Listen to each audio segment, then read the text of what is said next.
If I ask you to think about a strong and confident woman you know, who springs to mind? What do you think about when you look at that woman? What challenges did she face that eventually shaped her? What opportunities did she take, either in childhood or as an adult, that took her out of her comfort zone? Have you ever asked her? Behind every confident woman is a story that will reach back to her childhood and the experiences, both good and bad, that shaped her into the amazing woman she is today. Strong women want their voices to be heard. I know these women too, and I admire them. Seek out the strong women around you and talk to them about how they got to where they are now. Then encourage your daughter to talk to them too. Help our girls learn from them so they can aspire to follow in their footsteps. Everyone has a story to tell, but how often do they tell it? I want to start by sharing a story of my own. There is something quite magical about telling a story. Some say that storytelling unites people and creates deeper connections. I think it's also a powerful method for learning. Well, that's how I like to see it anyway. It starts with a story.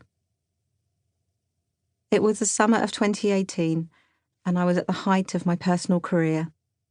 It was a mild, sunny day in the city of London. I love days like these. I got off the Underground at Goode Street Station and enjoyed the short walk to the British Museum.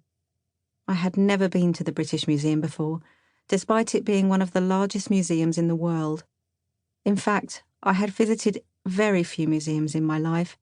This trip would be a new experience for me. On arrival, it took my breath away how beautiful this place was, inside and out.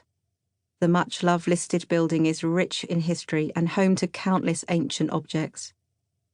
Although it's an old building, inside it's so modern.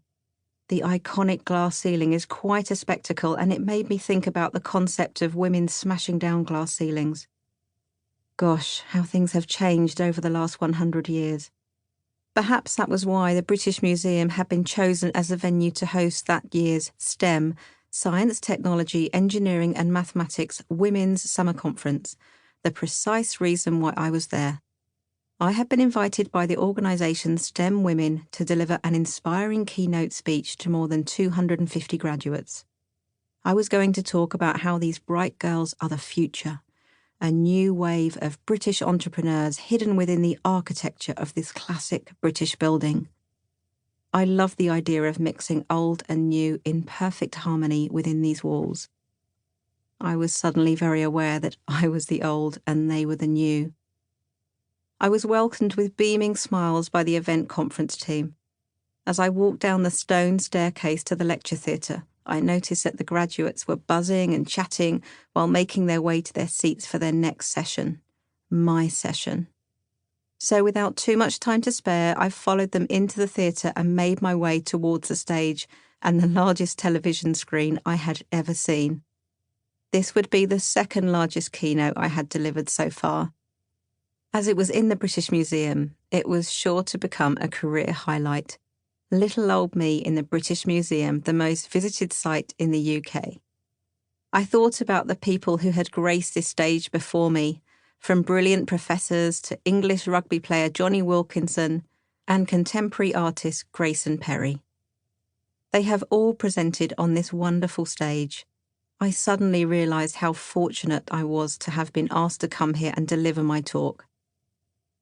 I am rarely nervous before speaking, but somehow this one felt different. As I approached the lectern, the lights dimmed and I was very aware of the hundreds of pairs of young, eager eyes on me. Me.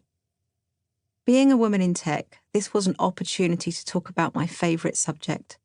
I was about to deliver a great motivational keynote on how the audience are the next generation of entrepreneurs, which was hugely exciting to me. So, with all the excitement bubbling in my chest, why did my hands feel clammy? Why was I nervous? I had delivered this keynote many times before, but somehow that day felt different. Maybe it was because I was in such a place of history. I felt more pressure than usual.